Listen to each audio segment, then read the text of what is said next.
Muy buenos días, hermanos. Está en rojo esto. Está en rojo.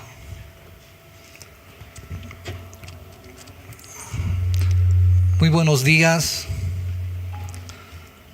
Es realmente un privilegio poder estar en esta mañana compartiendo juntos una porción de la palabra. Hermanos, si nos ponemos a pensar, de manera increíble hemos llegado al último mes del año. Parece que hace poco nomás estábamos en enero planificando cosas y los meses pasaron velozmente y llegó diciembre. Hoy, domingo, ya estamos en 4 de diciembre. Llegó el último mes del año. Y esto me pone a pensar que en el transcurrir de nuestra vida, todos esperamos el día que algo llegue. Seguramente durante este año, en los diferentes meses, hemos ido esperando que algo llegue. Por ejemplo, cuando somos niños, esperamos con ansias que el día de nuestro cumpleaños llegue.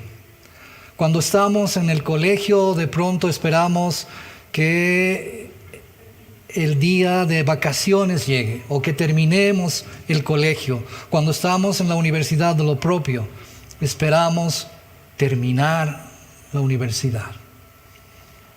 Luego, siendo ya jóvenes, también esperamos encontrar a la pareja ideal. Y luego también, con paciencia, esperamos el día de casarnos con ella o con él. Y así sucede con muchas cosas en nuestra vida. Pero para que cada una de estas cosas llegue, debe transcurrir un tiempo. Y a veces transcurrir muchos años. Pues deben cumplirse previamente ciertas cosas hasta que finalmente ese día que anhelamos llega. Por ejemplo, cuando yo quería casarme con la que ahora es mi esposa, con Jackie, yo estaba en el último año de la universidad. Pero en ese momento no podía casarme, obviamente, pues no tenía con qué mantenerla. Entonces tenía que esperar terminar la universidad. Luego tenía que hablar con mis papás, hablar con los papás de ella, y a ambos, a los papás de ella y a mis papás, tenía que demostrarles que yo sería capaz de sustentar y darle una buena vida a la que sería mi esposa. Pero para que todo esto se cumpliese pasó un buen tiempo, ¿no? Pues tenía que preparar todo con anticipación hasta que ese momento preciso llegue. Entonces, primero terminar la universidad, conseguir una fuente de sustento, hablar con los papás, conseguir su aceptación, planificar una fecha, planificar la boda, etcétera, etcétera, ¿no? Parecía un montón de cosas que hacer y un montón de tiempo. Pero hasta que el día tan esperado llegó, nos casamos. Sucedió lo que ambos anhelábamos. Diríamos que había llegado el cumplimiento del tiempo que habíamos previsto para casarnos. Y quiero que en este momento pensemos también que la venida del Señor Jesucristo a este mundo fue también en un tiempo que el Padre había determinado antes de la fundación del mundo. Y desde ese momento hasta su nacimiento había pasado muchísimo tiempo. pues Dios en su magnífica y soberana voluntad determinó un tiempo preciso, un tiempo exacto. Y ese tiempo era el que el pueblo de Israel ansiaba, lo esperaba con ansias, pues estaban esperando la llegada del Mesías prometido. El Mesías que Dios el Padre había prometido y tenían que esperarlo con fe, creyendo en que las promesas de Dios siempre se cumplen. Y esto es lo que nos dice Gálatas 4:4, que Jesús llegó al mundo cuando vino el cumplimiento del tiempo, el tiempo que Dios había determinado. El día de la venida del Mesías, del Señor Jesucristo a la tierra había llegado. Y ese día es el que nosotros conocemos comúnmente como la Navidad. Este acontecimiento es realmente muy importante para el pueblo cristiano.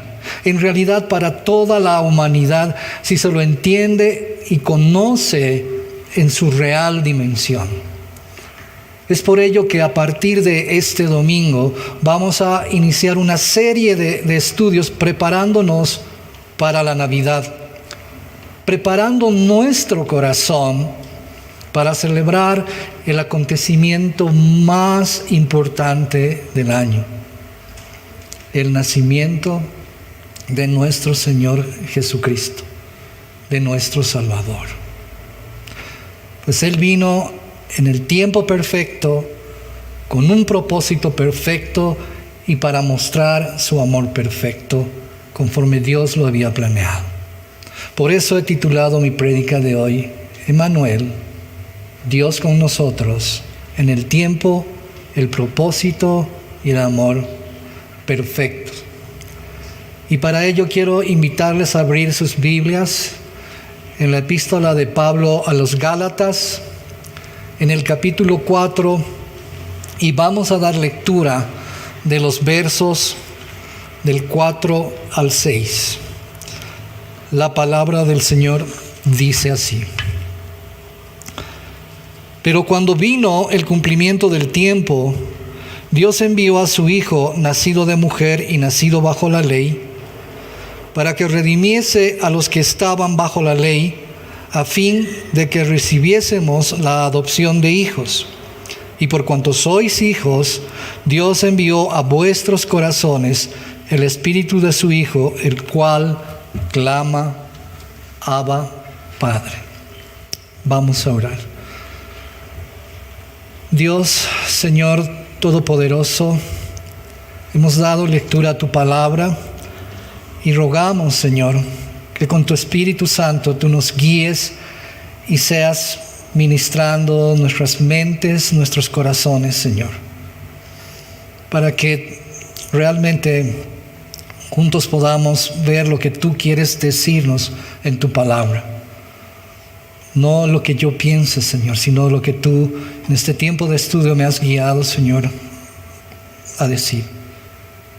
Por favor, Señor, necesitamos de tu guía, de tu enseñanza, que tú nos hables, Señor, a nuestras vidas en este tiempo tan importante como es la Navidad. Te pedimos todo esto, Señor, en el nombre de Cristo Jesús. Amén.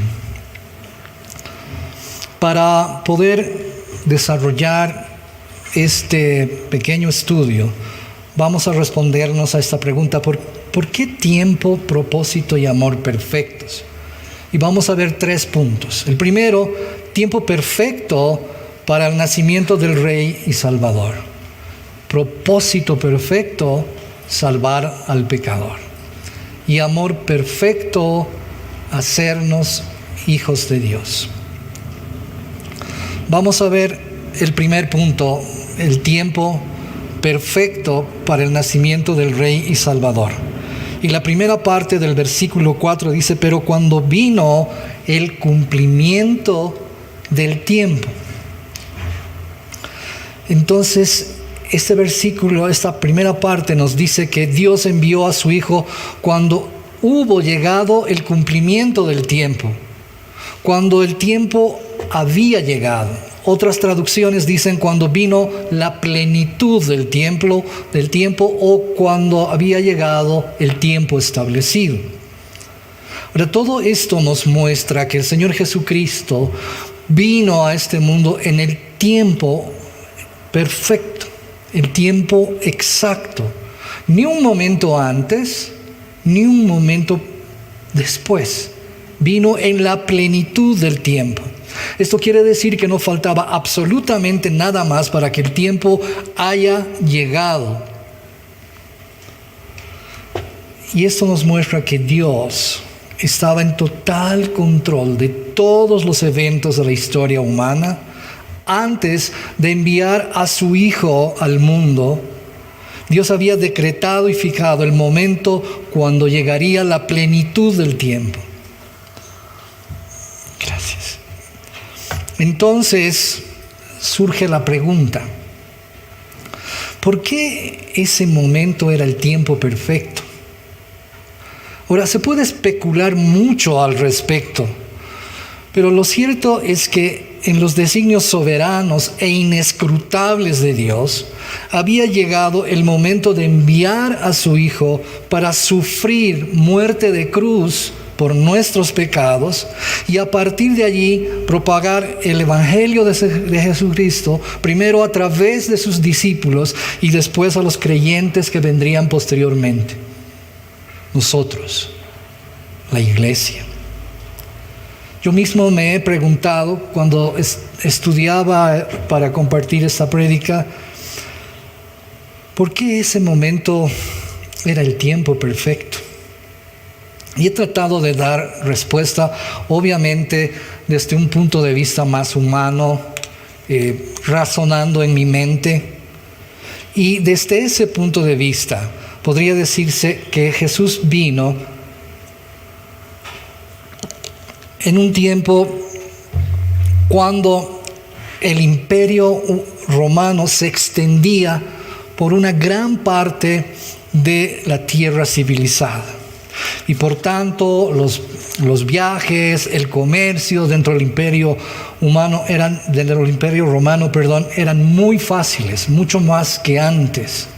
Y otra gran cosa era que todo ese vasto imperio había un solo idioma, que era el griego. Entonces viajar y comunicarse era muy fácil, ¿no? Por tanto, pienso que todos estos aspectos facilitaron la expansión del Evangelio. Sin embargo, más allá de lo que acabo de mencionar, más allá de lo que yo pueda razonar, lo cierto es que los designios de Dios son altos e incomprensibles para nosotros los seres humanos. Puede ser así o no, porque los designios de Dios nosotros no los podemos entender. Por eso el profeta Isaías, en el capítulo 55, los versos 8 y 9, dice: porque mis pensamientos no son vuestros pensamientos, ni vuestros caminos mis caminos, dijo Jehová. Como son más altos los cielos que la tierra, así son mis caminos más altos que vuestros caminos, y mis pensamientos más que vuestros pensamientos. Entonces, lo que podemos decir que ese tiempo había llegado dando cumplimiento a las promesas y profecías que Dios había hecho desde el principio. Y estas promesas, estas profecías, podemos ver básicamente en toda la Biblia, pero respecto de la venida del Señor Jesucristo, en todo el Antiguo Testamento hay promesas y profecías. Entonces vamos a ver algunos versículos desde el Génesis que nos muestran esto. Por ejemplo, en Génesis 3:15 dice: y pondré enemistad entre ti y la mujer, y entre tu simiente y la simiente suya. Esta te herirá en la cabeza y tú le herirás en el calcañar. Aquí Dios está hablando a la serpiente está diciendo a la serpiente, y él ya está prefigurando que la destruiría. Y esto se convierte para nosotros en una promesa de salvación que se cumple en el Señor Jesucristo, quien en la culminación del plan redentor de Dios vence totalmente a la serpiente. Y eso está en Apocalipsis 20:10, cuando nos dice que el Señor Jesucristo manda a Satanás al lago de fuego donde ya estaban la bestia y el falso profeta. Y si continuamos leyendo, encontramos otra profecía en Isaías 7:14. Dice: por tanto, el Señor mismo os dará señal, y he aquí que la Virgen concebirá y dará a luz un hijo, y llamará su nombre Emmanuel. Y esto ocurrió exactamente así. La Virgen María concibió y dio a luz un hijo por la obra del Espíritu Santo. Y su nombre fue y es Emmanuel, Dios con nosotros. También Isaías en 9:2 dice: el pueblo que andaba en tinieblas vio gran luz. Los que moraban en tierra de sombra de muerte, luz resplandeció sobre ellos, profetizando la obra redentora y reinado del Mesías. Promesa que también se ha cumplido y se cumple aún. Isaías 9:6 continúa diciendo: porque un niño nos es nacido, hijo nos es dado, y el principado sobre su hombro, y se llamará su nombre Admirable, Consejero, Dios fuerte, Padre eterno, Príncipe de paz. Promesa absolutamente cumplida, pues tenemos el acceso al consejo y a la paz poderosos y eternos de Dios, porque Él envió a su Hijo para convertirse, como ya dijimos, en Emmanuel, Dios con nosotros.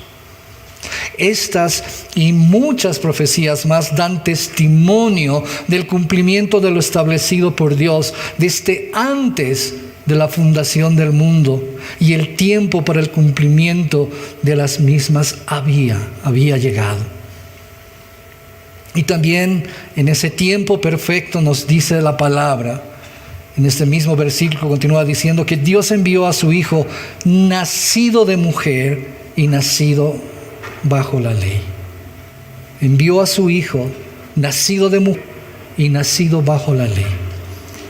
Analicemos un momento estos tres aspectos. Dios envió a su Hijo, y esto nos muestra indudablemente la deidad de Cristo, la deidad de Jesús. Jesús es 100% Dios, y el Padre, en su infinito amor, gracia y misericordia, lo envió para que se hiciese hombre y en esa condición morir por nuestros pecados.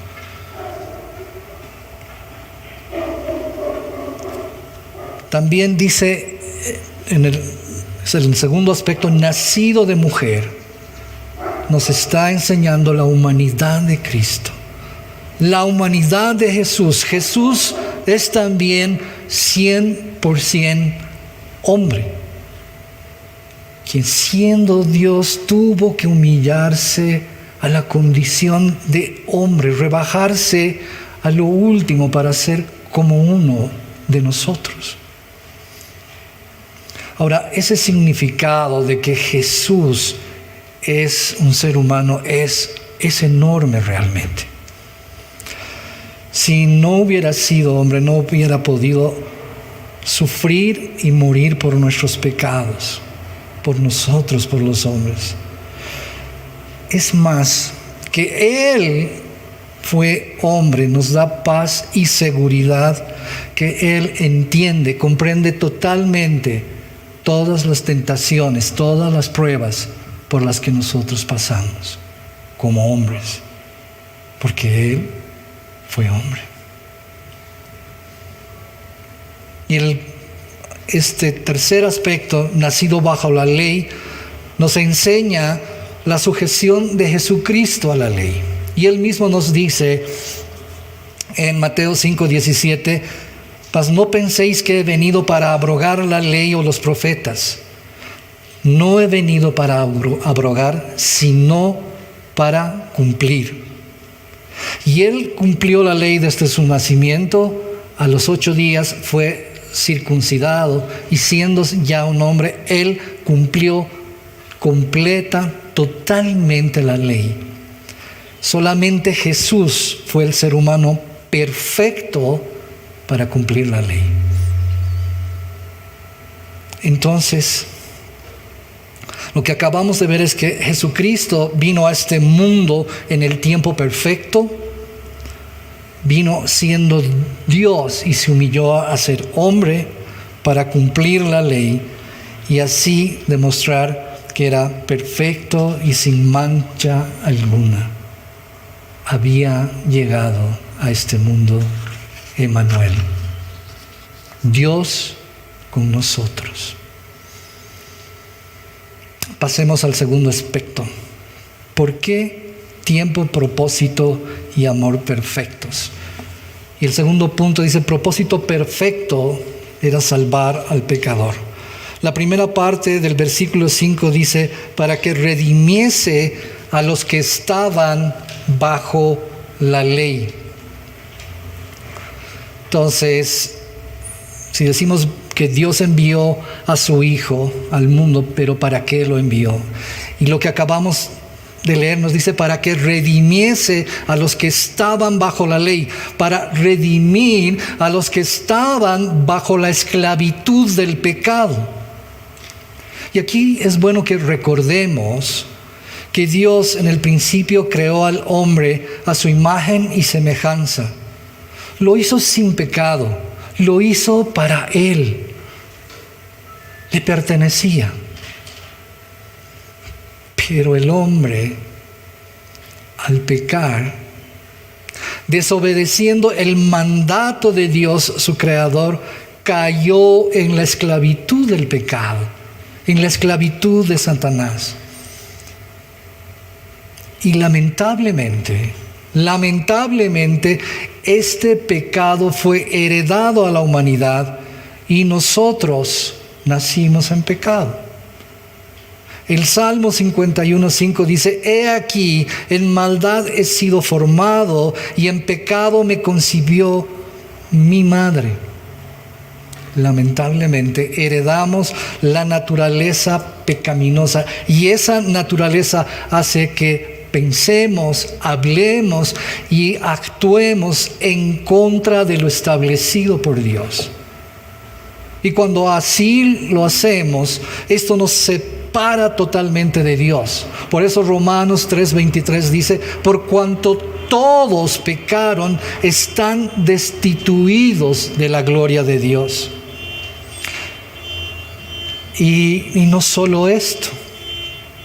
Al haber pecado y estar separados de Dios, adicionalmente hay un fuerte gravamen que tenemos que pagar por haber pecado. Y Romanos 6:23 en su primera parte dice, porque la paga del pecado es muerte.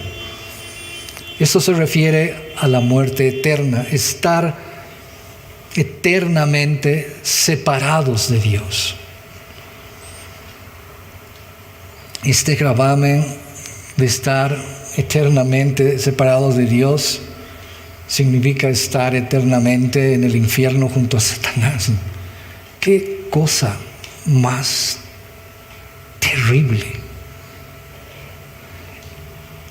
Esta situación de no poder hacer nada por nosotros mismos para librarnos del pecado, esta situación sin salida, nos lleva obviamente a una desesperación. Nada de lo que hagamos, por más grandioso que sea, nos podrá liberar del pecado.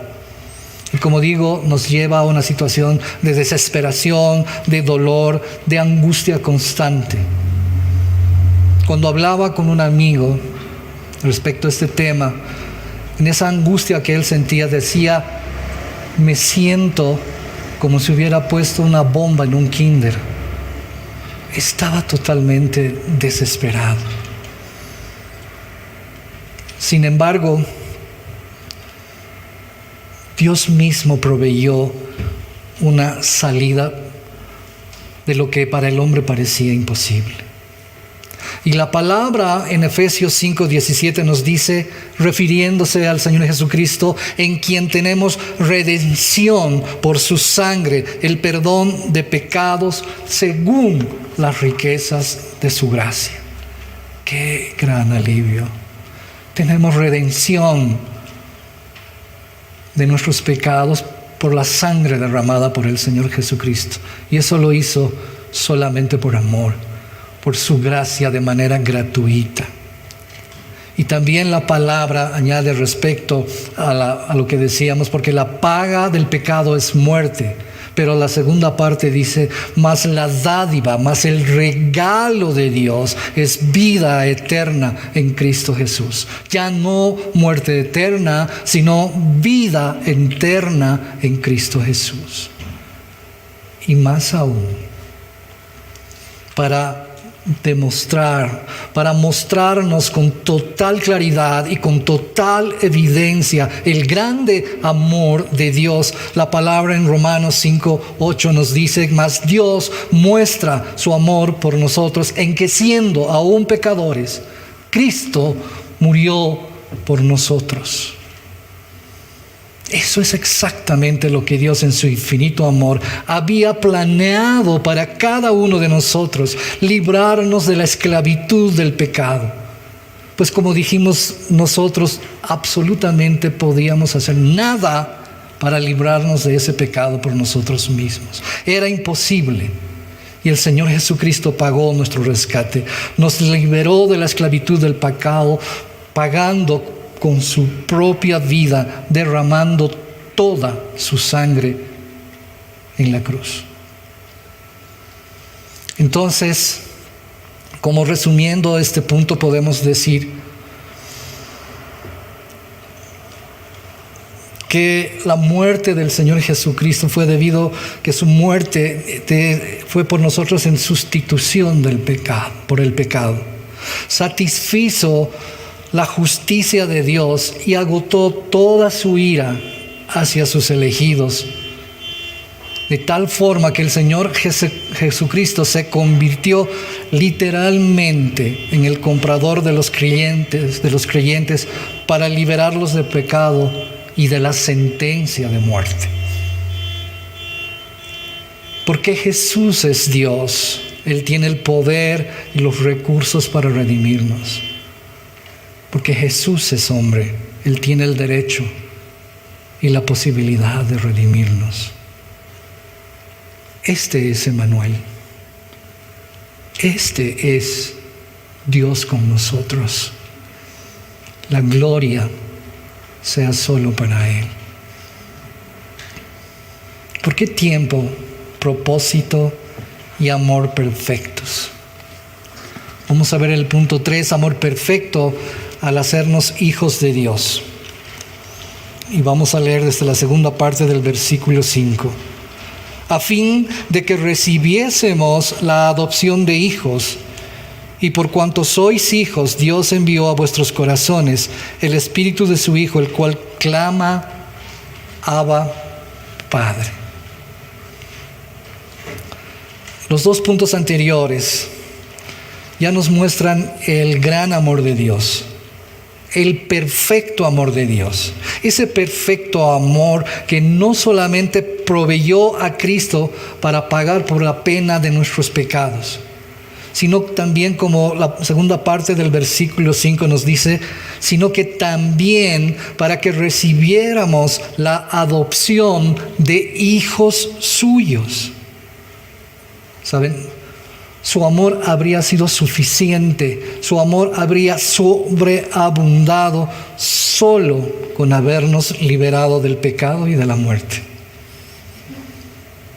Pero a Él no le bastó, porque su amor es infinito, porque su amor es perfecto y entonces nos elevó al lugar de hijos e hijas de Dios por adopción.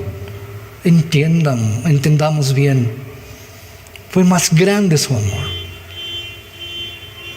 y nos llevó a ese nivel de ser hijos e hijas de Dios.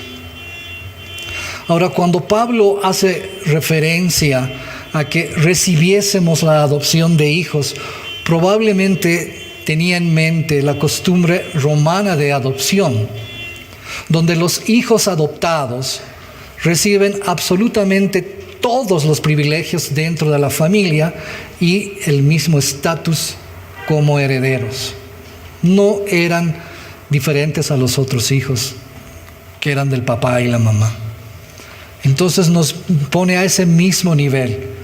O sea, pensemos en eso, qué grande privilegio adicional recibimos al ser hijos de Dios y coherederos con el Señor Jesucristo. ¡Wow! Esto es realmente increíble, increíble.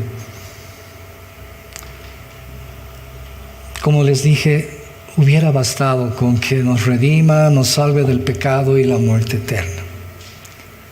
Eso era suficiente. Pero no, a Él en su perfecto amor no le bastó y decidió hacernos sus hijos y sus hijas. Sus hijos y sus hijas. Y eso debemos tenerlo siempre presente. Somos sus hijos y sus hijas. Somos hijos del Rey.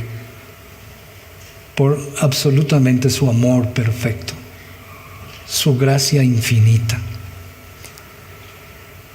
Pero el versículo 6 sigue diciendo, y eso a Dios todavía no le bastó, dice, y en cuanto sois hijos, Dios envió a vuestros corazones el Espíritu de su Hijo, el cual clama, Abba Padre.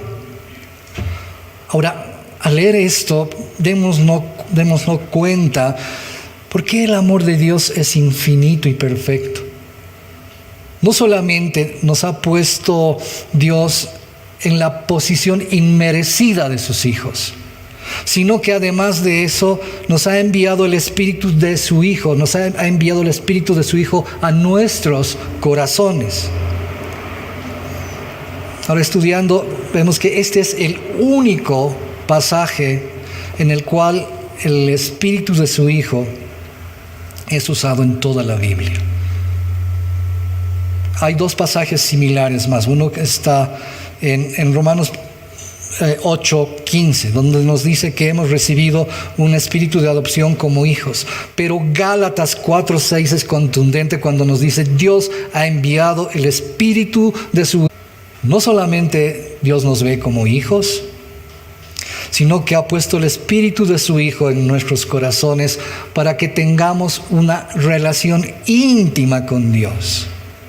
Entonces es porque tenemos ese Espíritu del Señor Jesucristo en nuestros corazones que podemos clamar, Abba Padre.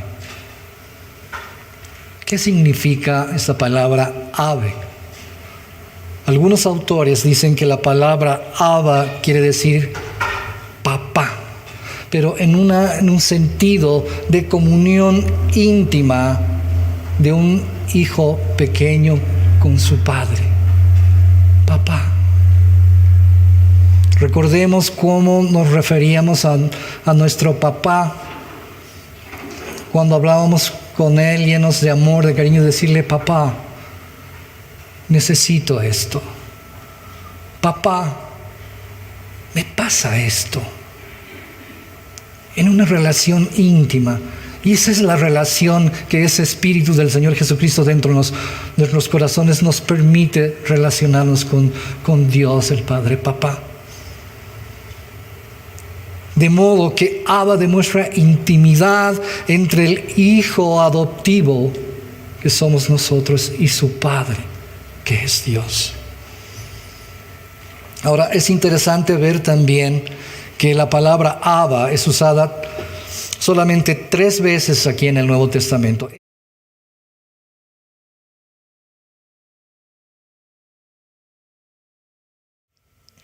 Abba Padre Para ti todas las cosas son posibles. Aparta de mí esta copa, para que no sea lo que yo quiero, sino lo que tú quieras. En este versículo, el Señor Jesucristo le está pidiendo al Padre, momentos antes de ser crucificado, el poder y la fuerza para pasar la noche y llegar así a cumplir el plan divino. Ese fue un momento muy íntimo y solemne. Y es así como Jesús se dirigió a su papá. Romanos 8:15 también nos dice: pues no habéis recibido un espíritu de esclavitud para volver otra vez al temor, sino que habéis recibido un espíritu de adopción como hijos, por el cual clamamos: Abba, Padre. En este versículo, al igual que en Gálatas 4:6, vemos que es por medio del espíritu de su Hijo que podemos llegar al punto de tener intimidad con Dios el Padre. Ese espíritu del Señor Jesucristo en nuestros corazones nos lleva a poder, conmovidos, llamarle Abba, Padre, Papá, Papá. Qué gran privilegio, qué gran bendición podernos dirigir de esa forma a Dios con tanta intimidad, pero también con mucho respeto. El tener esa intimidad con Dios es únicamente por su gracia y su amor infinitos manifestados en el Señor Jesucristo, quien también es el perfecto amor. Pues no existe amor perfecto sino el de Él, el del Señor Jesucristo. Querido hermano, querida hermana, lo que acabamos de ver en estos 3 puntos nos muestra de manera sintética lo que en realidad celebramos en Navidad.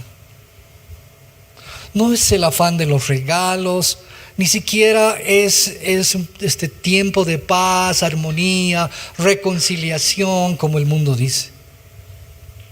Celebramos el nacimiento de nuestro Señor y Salvador Jesucristo y todo lo que eso significa en cada una de nuestras vidas. Todo lo que la Navidad significa para nosotros, sus hijos. Eso es lo que celebramos. Ahora, quiero pedirte que en este momento y durante todo este tiempo que esperamos el poder celebrar la Navidad, reflexiones. ¿Cómo sería tu vida si Dios no hubiese enviado a su Hijo a la tierra? Piensa en cómo se sentiría vivir sin la promesa de la vida eterna, sin tener una relación con Dios como nuestro Padre. Considera cómo eso afectaría tu manera de vivir, tu manera de relacionarte y tu visión de futuro. ¿Qué pasaría si eso sucediese? Pero también debemos reflexionar que por la maravillosa promesa cumplida de la Navidad, eso nunca será una realidad. Y esta esperanza maravillosa también debemos transmitirla a otros para que todos conozcan que el nacimiento de Jesús fue una expresión física, una expresión tangible del asombroso amor de Dios. Los que somos sus hijos nunca tendremos la experiencia de vivir separados de nuestro Salvador, porque Dios envió a su Hijo para estar con nosotros. Ahora, si alguien nos visita y tú aún no eres hijo de Dios, te animo a que te acerques a Dios y le pidas con con todo tu corazón que Él pueda adoptarte como su hijo y puedas recibir el regalo más maravilloso de tu vida. Pues no hay regalo más maravilloso que la misma Navidad. No hay regalo más maravilloso que Dios con nosotros. No hay regalo más maravilloso que Emmanuel. Vamos a orar. Señor amado, muchas gracias por tu palabra. Pues creo que solo por tu gracia soy capaz de entender por qué es importante la Navidad. Te pido por favor que nos recuerdes en reflexionar cada día en el precioso regalo que tú nos diste, a tu Hijo amado. Te pido también que llenes de amor nuestros corazones para amar a quienes aún no te conocen, para amarlos como tú nos amaste. Y podamos con la ayuda de tu Espíritu Santo transmitir el verdadero significado de la Navidad. Es decir, Dios con nosotros. En el nombre de Jesús te pedimos todo esto. Amén.